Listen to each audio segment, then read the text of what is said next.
आत्माराम की आत्मकथा। स्वामी जपानंद। छोटे मास्टर त्रिलोचन 1913-14। प्रारंभ में सोचा था कि केवल संन्यास जीवन की बातें ही लिखूंगा, परंतु बीच में अन्य बातें लिखे बिना नहीं रह सका। इन सब घटनाओं के साथ मेरा जीवन इस तरह से जुड़ा है कि इनका थोड़ा बहुत उल्लेख तो अति आवश्यक प्रतीत होता है। यहाँ एक अन्य व्यक्ति के बारे में न लिखने से संन्यास जीवन की सब बातें अपूर्ण रह जाएगी।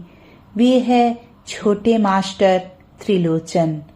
वे मेरे प्रिय मित्र गौर के छोटे भाई बहनों के शिक्षक थे।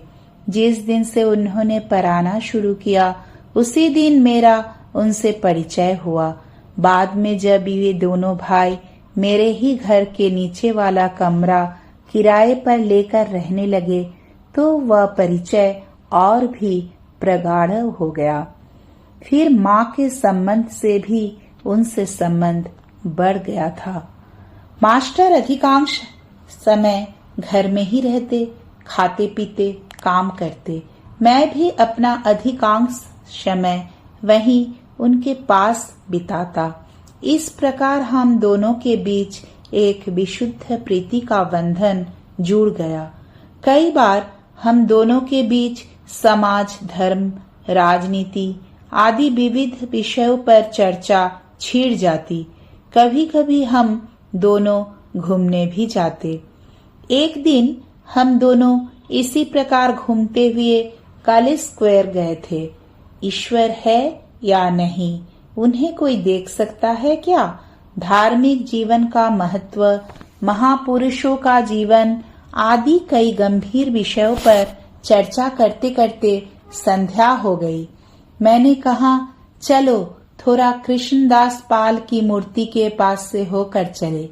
पुरानी किताबें देखने की इच्छा हो रही है। फुटपाथ पर बैठे पुरानी पुस्तकों के विक्रेता ग्राहकों को आकर्षित करने के लिए 2-2 पैसे कहकर चिल्ला रहे थे। हम भी गए। पुरानी किताबों के ढेर उलटते पलटते एक छोटी सी किताब हाथ लगी जिसमें बाबा प्रेमानंद भारती के फोटो सहित उनके तात्कालिक भाषणों का संकलन था। उसे खरीद कर लौटे और मास्टर के कमरे में बैठकर पढ़ना शुरू किया गया। उसमें कृष्ण भक्ति, ध्यान आदि विषयों पर जापान तथा अमेरिका में दिए गए उनके भाषण थे। बड़े सुंदर थे। हम जिस विषय पर सोच रहे थे उसी पर लिखा था। यह भगवान का दान था। यहाँ बता देना उचित होगा कि मैंने श्री रामकृष्ण तथा स्वामी विवेकानंद के बारे में सुन रखा था। 2-1 किताबें भी पढ़ी थी। कभी कभी मठ में भी जाता था। यह 1912 से 13 ईस्वी की बात है, लेकिन मास्टर तब तक न तो मठ में गए थे और न ही रामकृष्ण संघ का कोई ग्रंथ ही पढ़ा था। उस छोटी सी पुस्तक में मूर्ति ध्यान की बात पढ़ने के बाद मास्टर श्री रामकृष्ण का एक रंगीन चित्र खरीद कर ले आए। इसके बाद हमने हर संध्या को धूप धूना जलाकर ध्यान और कीर्तन करना शुरू कर दिया। सुबह भी जब ध्यान कर लेते। बड़े मास्टर ने शुरू में हमारे साथ सहयोग नहीं किया, लेकिन वे प्रतिदिन माला जपते थे। बाद में वे तथा एक अन्य भक्त भी हमारे साथ जप, ध्यान तथा कीर्तन करने लगे। थोड़े दिनों के भीतर ही हमारी संध्या की पूजा तथा कीर्तन खूब जमने लगा। गर्मी के दिनों में भी कमरे के दरवाजे, खिड़कियां बंद करके धूप धूना जलाकर अंधेरे कमरे में पसीने से तरबतर होकर हम लोग ध्यान और कीर्तन करते। पड़ोस के कई लोग इसे देखकर हंसी मजाक करने लगे। मुझसे इस विषय को लेकर किसी ने हंसी नहीं की, परंतु छोटे मास्टर के साथ किया करते थे। बाद में दोनों ने निश्चय किया कि रात को नहीं सोएंगे, भोर के 4 बजे तक जप ध्यान करेंगे। मैं रास्ते के किनारे नीचे वाले कमरे में रहता था। मास्टर का कमरा भी वहीं था, परंतु उसका दरवाजा रास्ते की ओर था। मुझे बाहर निकलना होता तो बड़ा दरवाजा खोलकर जाना पड़ता था। निश्चय हुआ कि रात के 12 बजे से जप ध्यान शुरू करेंगे और यदि दोनों में से कोई सो गया तो दूसरा उसे जगा देगा। मास्टर को मुझे बहुत कम ही जगाना पड़ा था। बीच बीच में वे खिड़की से देख जाते कि मैं क्या कर रहा हूँ। करीब 1 साल तक रात्रि जागरण के कारण मुझे भयंकर बदहजमी हुई। मास्टर को भी वायु रोग से पेट में तीव्र पीड़ा होने लगी। तब हमने सारी रात न जगकर सुबह 3-4 बजे उठकर ध्यान आदि करना शुरू किया। फिर सुबह स्नान करने के बाद एक बार और रात को भोजन के बाद भी हम साधना करते। इस अति के कारण मेरे सिर दर्द की बीमारी हुई, जिसे एलोपैथी के डॉक्टर ठीक नहीं कर सके। 2-3 माह बाद एक सज्जन की होम्योपैथी औषधि से मैं 1 महीने में ठीक हो गया। काकुरगाछी का श्री रामकृष्ण योगदान।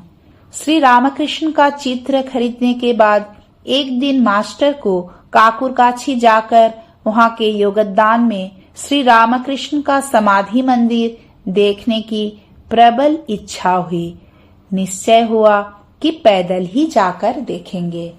11 बजे भोजन करके सियालदह का पुल पार करके हम लोग नारकेल डांगा पहुंचे, परंतु काकुरगाछी का रास्ता हम दोनों को नहीं मालूम था।